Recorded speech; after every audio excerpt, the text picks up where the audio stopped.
desde tu experiencia, ¿cómo nace realmente una idea artística que sea válida y potente, que guste? Bueno, yo encantado también yo de estar, de estar aquí. A ver, yo tengo la experiencia como escritor, sobre todo cuando nace un relato, una novela, un poema. Bueno, poemas ya no escribo, pero sobre todo una novela o incluso un ensayo sobre arte. Pero fundamentalmente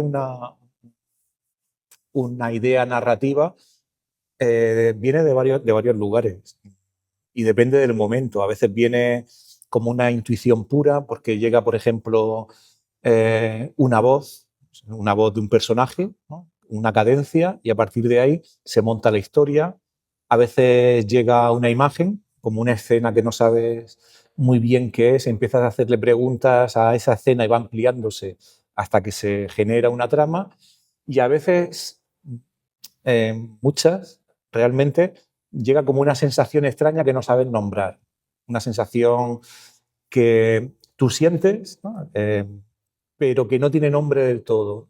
Yo, por ejemplo, cuando escribí El dolor de los demás, pues había una sensación dentro en mi cabeza y un poco en las entrañas que era el, algo que es a medio camino entre nostalgia, amor, odio, rabia, y no saben nombrarla y hacen la obra para nombrarla. Entonces, para mí, el proceso desde que nace la obra hasta que sabes qué es lo que quieres hacer es lo realmente importante, ¿no? Para nombrar eso que aún no está formado, ¿no? Yo creo que al final hacemos, en mi caso, eh, relatos, novelas, para ponerle nombre a cosas que tú todavía no sabes. Imagino que en el proceso del arte visual es algo parecido también, ¿no? Nace como algo que quieres nombrar y tratas muchas veces por ensayo y error de llegar a nombrarlo y que se parezca un poquito a eso que tú intuyes. Pero claro, nunca hay una relación inmediata entre lo que sientes de modo puro y lo que luego se ve. Claro. Vale, entonces sería también como un proceso de definición y que hace que la valides, que valides esa idea, que digas... Mm, a ver, que te la creas. A mí me parece que lo esencial cuando una idea llega es que te posea hasta el punto de que sea inevitable y que no la puedas desechar. A lo largo Claro. de la trayectoria de cualquier artista o escritor se te ocurren muchas ideas, porque tener ideas no es tan difícil. La gente tiene muchas ideas. Malas, la mayoría regulares, buenas, pero una idea no es nada sin el proceso en el que se va incorporando a algo, lo que dice la validación, ¿no? Eh, y eso para mí es que sea inevitable. O sea, cuando tú de repente llega una ocurrencia y no la sigues porque vas a otra o porque empiezas y dices, bueno, esto no. Pero cuando una idea te posee a ti y tú no te puedes escapar y es inevitable y apagas todo y te acuestas y cierras los ojos y eso está ahí y pasa tiempo y eso está ahí y te has ido a otro lado y eso te persigue, esa es la idea que dice, está validada en el sentido en el que no la puedo evitar. Entonces, creo que es que sea inevitable y es que te la creas, en esencia. ¿Crees que en el proceso creativo aparece normalmente una autocensura? ¿Te sientes autocensurado o crees que los artistas se sienten autocensurados? Siempre, totalmente. Hay muchos niveles al final de autocensura. Hay una autocensura que a veces es formal. Tú cuando tienes una idea quieres comunicarla a alguien. Una obra plástica, una obra literaria, quieres que alguien la vea y la entienda y la experimente, o que alguien la lea y la entienda y la experimente. Y eso implica siempre un proceso de negociación con quien la va a recibir. Y en ese proceso lo llamamos autocensura en el sentido en el que piensas en quién lo va a ver y no haces lo primero que te viene en gana, sino que dices, ah, bueno, esto va para esta sala, con lo cual aquí no puedo hacer 4 metros de formato, o esto va para esta editorial, o tengo este lector ideal. Entonces hay siempre un pensamiento en quién lo va a recibir. Ujú. A mí la gente que dice que no piensa nunca en el espectador, no piensa nunca en el receptor, digo, pues no hagas nada, porque para eso te lo callas. Yo entiendo el arte siempre como una forma de comunicación, de emociones, de ideas, de experiencias, y esa forma de comunicación implica a quien lo hace y implica a quien lo recibe. Implica también a quien lo hace circular o quien lo hace posible, la sala, la institución, ¿no? Pero no es individual. Entonces, yo me autocensuro en el sentido en el que pienso en quién va a leer, en un lector mínimo, ¿no? Porque en hacerlo inteligible, ¿no?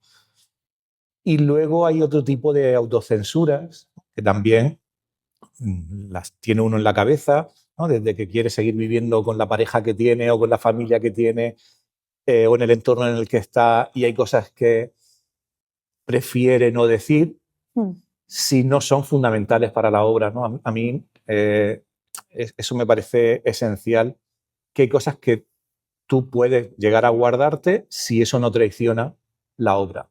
Creo que siempre el artista o el escritor o la persona que trabaja con arte que va a ser recibido tiene que tener claro que no puede contentar a todo el mundo.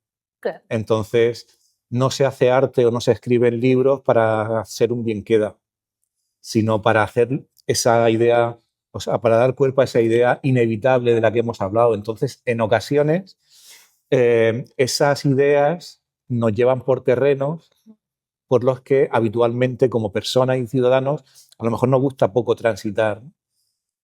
Y si queremos llevarlas a cabo, tenemos que no traicionarlas. Entonces, la autocensura que nos hace traicionar las ideas, ni me la planteo. No me autocensuro ahí, ¿no? La autocensura que nos hace no hacer más sangre de lo necesario, no epatar o directamente escandalizar por escandalizar. Bueno, yo creo que esa no me interesa, pero creo que en realidad es algo que lo tenemos todos, pero que la clave está en no traicionarse. Es cierto que tenemos que medir si queremos seguir viviendo en según qué entorno, si queremos seguir exponiendo en según qué lugares, si queremos seguir publicando en según qué sitios. Y al final no estamos solos, sino que estamos en una sociedad y medimos en función de dónde se va a recibir nuestro trabajo. Totalmente. Pues ahora te voy a comentar otro punto que me gustaría incorporar, y es que hemos introducido una Venus pictórica, la exposición de Tomás Balestena, y quería preguntarte qué ocurre cuando se le dice a un artista que se quiere trabajar, por ejemplo, como en el caso de nuestro proyecto o en cualquier otro proyecto, sobre un concepto, y él presenta el concepto, pero en la forma, y el diseño no tiene nada que ver. Entonces te voy a traer la obra de Tomás Balestena para que lo veas y nos digas cómo se puede generar un hilo coherente con esa obra y si crees que eso se puede hacer. Entonces, Vale. espérate que te la voy a enseñar. Y es esta. ¿Vale? Esta obra. Entonces, ¿cómo crees? ¿Crees que se puede introducir en un hilo conductor? ¿O crees que es imposible? ¿O cómo se regenera un relato curatorial en un proyecto creativo? Qué difícil. A ver, es que son como varios puntos ahí. Bueno, creo que una cosa fundamental que uno tiene que tener claro es que los relatos no son unívocos ni unidireccionales. Y que todos los relatos, si no se te ve la pintura, todos los relatos al final tienen también su contraparte, sus a ver, como sus caminos que van hacia otros lugares, sus grietas. Y es interesante también el hecho de proponer como otros caminos posibles, ¿no? Y otras maneras posibles de trabajar sobre el concepto, ¿no? Mira, aunque no tenga nada que ver una exposición con una novela, que se me acaba de venir a la cabeza la idea que tiene Cortázar, o que tenía Cortázar, de la diferencia entre un relato y una novela.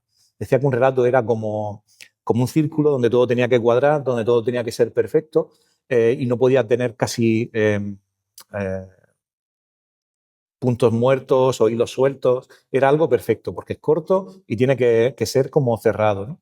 Y una novela es un tronco con muchas ramas, lo importante es el tronco, pero puede haber ramas que no van a ningún lugar, ramas que no florecen, lo importante es como el centro, ¿no? Pero puede ser arborescente en el sentido en el que puede tener líneas que van para otro lugar y que simplemente forman parte del mismo concepto, del mismo tronco, ¿no? Yo creo que una exposición como esta, o cualquier exposición, tiene un concepto madre que lo atraviesa y luego tiene declinaciones de ese concepto.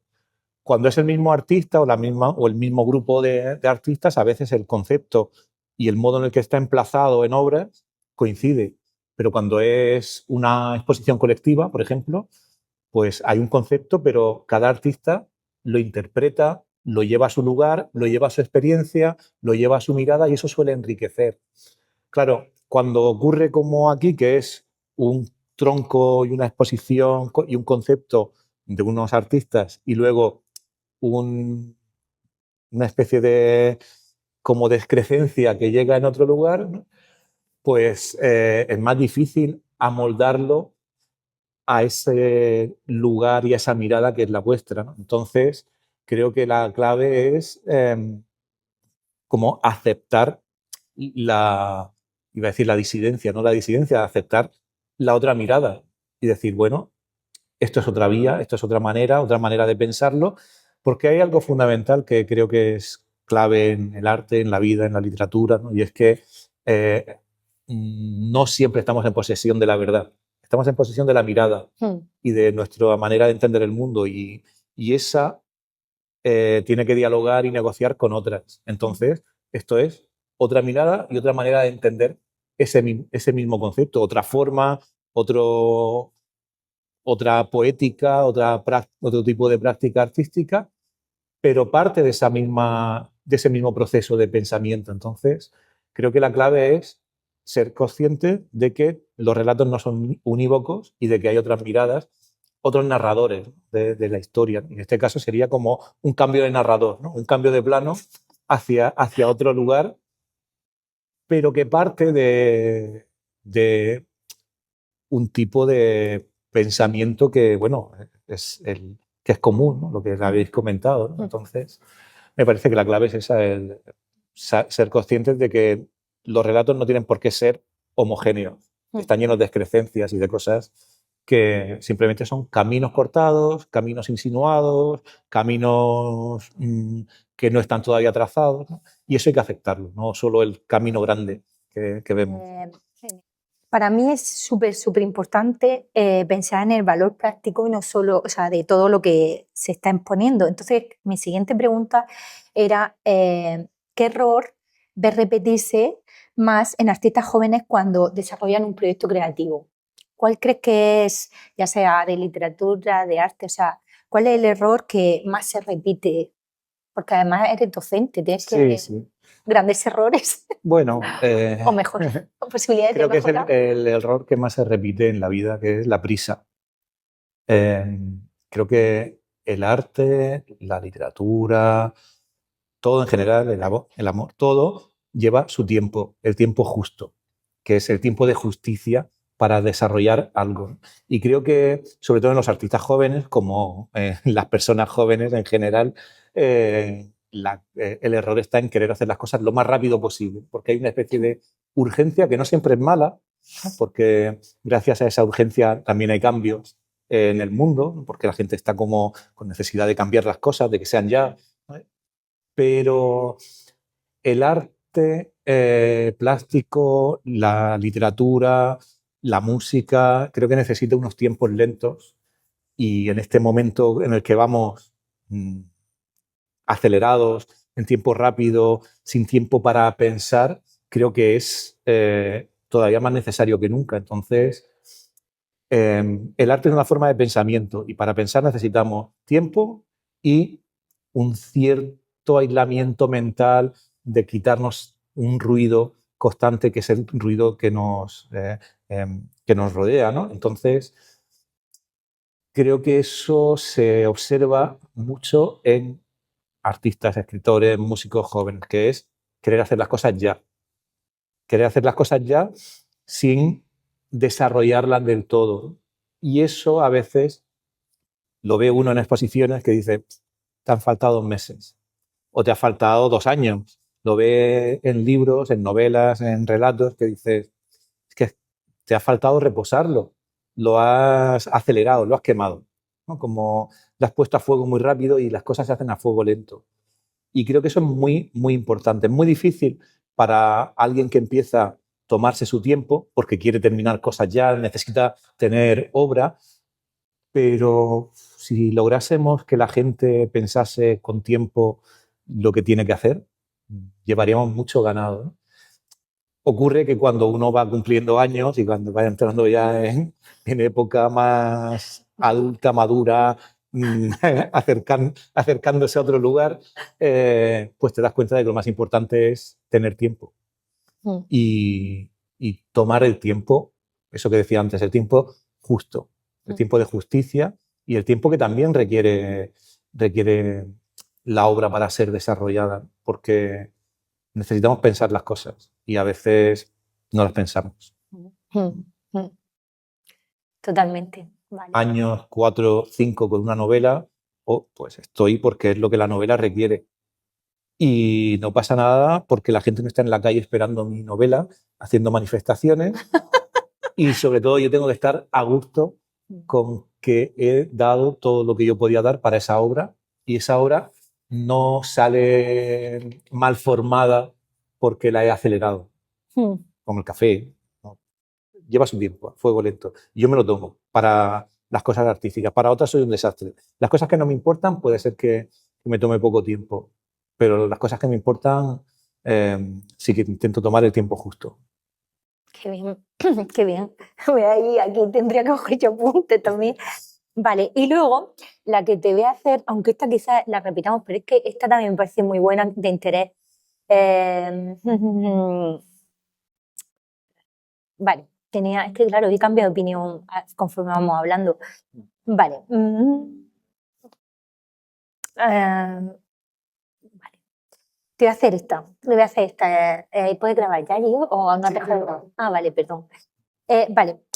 Si tuvieras que dar un consejo a alguien que quiere convertir su idea en un proyecto artístico sólido, claro, ¿cuál sería? Este sería tiempo, pero ¿qué añadirías tú? ¿Qué consejo darías? Como consejo, o sea, como orientación. Como consejo, que se lo crea. O sea, creo que eso es clave en general en la vida, que nos creamos las cosas que hacemos. Que si la obra funciona a nivel teórico y la hace porque está a la moda y tal, si eso se lo cree y te posee por dentro y te toca y te mueve, para adelante. O sea, yo creo que el consejo fundamental a quien crea, mejor dicho, es que se lo crea, que le importe. No que esté dispuesto a matar, no quiero que mate a nadie, Bueno, ni a morir, tampoco ya llevarlo a un extremo, pero sí a jugárselo todo. Y creo que eso es muy importante. No hacer cosas para cubrir el expediente, no hacer cosas porque hay que hacer cosas, sino hacer cosas porque nos importan. Porque nos importan como nos importan los amigos, las parejas, la gente que queremos, pues igual nos tiene que importar la obra que hacemos, las cosas que escribimos. Y creo que eso es fundamental, ¿no? Al final está vinculado con la pasión, con la emoción, que uno sienta que ahí está puesto todo. Y que sea ético también, creo que eso es fundamental. La ética del arte en el sentido de darlo todo, ¿no? Decir, bueno, voy a hacer lo mejor que sé en este momento. A lo mejor dentro de 10 años soy mejor artista, soy mejor escritor, pero ahora esto es lo que yo puedo dar y lo he puesto todo, absolutamente todo lo que tengo en esta obra, porque me importa, porque me he tomado mi tiempo y porque me la creo. Yo creo que eso sería el consejo para cualquier persona que se dedique al arte. Luego puede tener más, menos suerte, más, menos dinero para producir, más, menos contactos para exponer en un sitio, en otro, pero la obra siempre te la vas a creer porque te la has creído. Si tú no confías en eso, ese es el primer paso.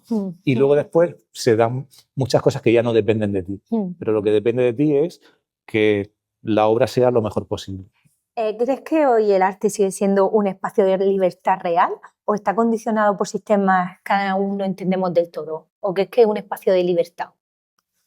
Uy, qué difícil esa. Es que yo creo que el arte no ha sido un espacio de libertad nunca. Jamás. Creo que el término libertad es un término también complejo. Lo utiliza Ayuso, lo utiliza Trump, lo utiliza de un lado, de otro. Sí. Entonces, libertad como tal pura no ha habido nunca en el arte. El arte, hoy te estoy tocando aquí el micro, el arte, sobre todo en Occidente, a lo largo de la historia, estaba vinculado con la oferta, con el mecenazgo y el patronazgo, con el encargo. Entonces, el artista trabajaba porque alguien le encargaba una obra que a veces se decía en un estilo determinado, con un tipo de figuras, con este color, con esta iconografía. Es decir, era un mandado.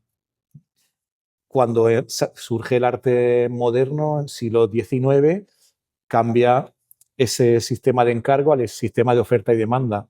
Y entonces tú haces obras para ser compradas, con lo cual tu libertad supuesta de estar más allá de la academia, de más allá de los gustos de los nobles o de las clases de poder, cambia a una libertad vinculada con el dinero. Entonces, es la gran paradoja del arte contemporáneo, que el capitalismo lo libera. Que después de la revolución industrial, después de la ilustración, después de todos los cambios que suceden en Occidente, el arte se convierte en algo que tiene que ver con lo espiritual, la belleza, lo que queramos, pero con el intercambio de mercancías.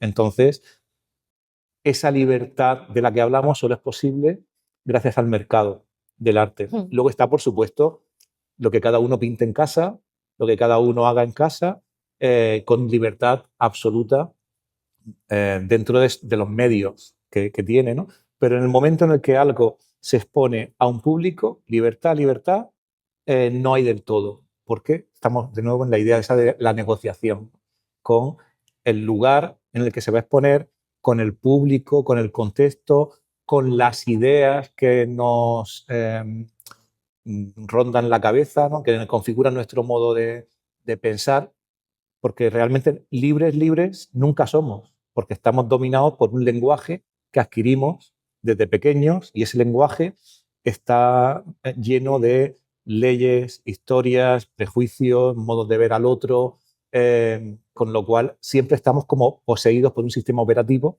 ¿no? Ya que estamos aquí en los algoritmos, por un sistema operativo que no hemos construido nosotros, ¿no? Sino que nos han instalado, que es el sistema del lenguaje.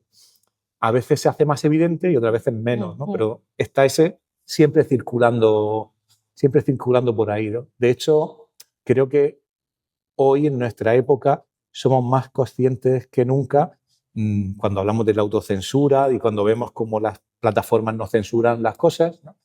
De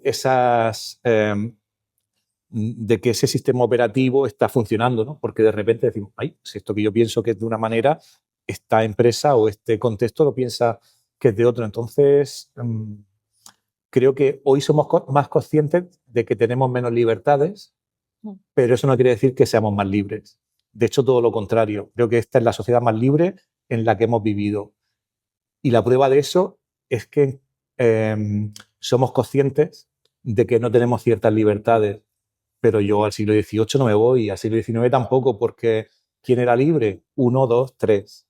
Hoy creo que es una paradoja. Somos más sensibles que nunca y por eso pues nos importa que la gente muera, algunos, ¿no? En el Mediterráneo, algunos nos importa. Antes no importaba. Nos importa que los derechos de los animales, nos importan muchas cosas que antes no estaban ni en la conversación. Y por eso nos indignamos viendo injusticias y diciendo qué insensibles somos. Podemos decir hoy que somos insensibles, podemos decir hoy que no somos libres porque somos más libres y porque somos más sensibles y porque somos mejores, creo, en cierto modo, que hemos evolucionado como sociedad en muchos aspectos. Y eso nos permite ver lo hijoputas que somos, que antes no lo veíamos tan claro o no se ve, no era tan evidente. Entonces, a mí me parece una paradoja. Decimos que no se puede decir nada, que somos menos libres, pero solo podemos decirlo porque somos más libres. La última que te haría sería, ¿qué es para ti, aunque sea una pregunta que parece básica, pero en realidad me parece muy compleja, qué es para ti un artista y qué es para ti un artista y qué es un buen artista? Aunque sea, como le preguntaban a Soledad Lorenzo, ¿no? Que se lo preguntaban, siempre hablaba de la educación de la mirada, también posiblemente en una conciencia se hablaría más, y de la definición de una identidad relacionada con la sociedad, pero yo te lo pregunto a ti, porque aunque sea una... Pues que es muy difícil. Es muy difícil porque definirlo o dar tu propia definición es complicado. A ver, hay una definición muy institucional y que es la fácil, por ahí salimos fácil. Un artista es alguien que hace arte en un contexto artístico, que está legitimado por las instituciones, Sí. que ha tenido una educación, pero bueno, al final podemos decir, un artista es el que tiene los papeles para ser artista, ¿no? El que le han dado el certificado real o el certificado simbólico, ¿no? Pero bueno, vale, esa podría ser una definición, pero eso nunca nos hace ver quién es un buen artista o quién es un mal artista o quién es un artista peor, igual que con las obras de arte. Se mezclan dos cosas, que una es la descripción y otra es la evaluación. Cuando decimos que es arte o decimos esto no es arte porque no nos ha gustado, estamos siempre en nuestra cabeza mezclando que una cosa pertenezca al mundo del arte, sea una obra de arte, y que una cosa tenga que ser buena. Hay arte muy malo, hay libros muy malos, y libros muy buenos, y libros pésimos, y arte muy bueno. Entonces, es una discusión diferente. Creo que artista es todo aquel que realiza una práctica que está como vinculada con lo que en nuestra sociedad entendemos arte, que se ha ampliado a muchísimos niveles y cada vez entran más cosas. Una actividad creativa, donde está la pintura, la fotografía, la performance, la música, pero también está la cocina, está el diseño, está, yo qué sé, se va ampliando y depende de los contextos, ¿no? Pero bueno, una actividad creativa. Pero esa actividad creativa puede ser mejor o puede ser peor. Y ese debate ya es diferente. Porque ¿qué hace que una cosa sea mejor pintura, mejor escultura, mejor acción, mejor exposición que otra? Son elementos que ya están en el ámbito de la evaluación y que tienen que ver pues, con que sea más o menos original en el sentido en el que aporte algo nuevo y no descubra el Mediterráneo, que sea más o menos una apuesta significativa, es decir, que la obra no sea para salir del paso, sino, como decíamos antes, que sea dentro de la obra, de lo que uno hace, lo mejor que pueda hacer, que uno sepa cuáles son sus referentes para que la obra esté informada de cuál es su trayectoria. Es decir, si uno hace performance, pues estaría bien que supiera qué ha hecho Marina Abramovic y qué se ha hecho en Dada, también para subirse a lomos de gigantes. Eso es importante, ¿no? Que la discusión del arte o de la literatura no parte nunca de la nada. Es siempre una evolución, traducción, conflicto con lo que tenemos antes. Entonces, el conocimiento de la tradición creo que es importante para romperla, para reiniciarla, para dialogar con ella. Y esos elementos yo creo que son fundamentales para ver si una obra es mejor o peor, en el sentido en el que es más o menos nueva, más o menos consciente, más o menos importante, pero es un debate diferente a si eso es arte o no es arte, que sería algo, o que nos vamos a la definición metafísica de buscar una esencia y ahí no entramos porque esa es muy difícil, o nos vamos a la definición social de que en nuestra sociedad arte es algo que está dentro del sistema del arte. A mí creo que el término arte a veces me quita más que me pone. Claro. Y yo hablo de creatividad. Porque es cierto que lo que había en Altamira pues eran imágenes y era gente creando cosas. Lo que hay en otras culturas que no tienen el término arte es gente creando cosas. Y esa gente creando cosas, en nuestra cultura, la llamamos arte, en un lado, pero también la podemos llamar cocina. O sea, creo que el término creatividad nos da más que el término arte, que es un término que tiene tanta historia y tantas vueltas que a lo mejor no pasa nada por quitarlo de la ecuación.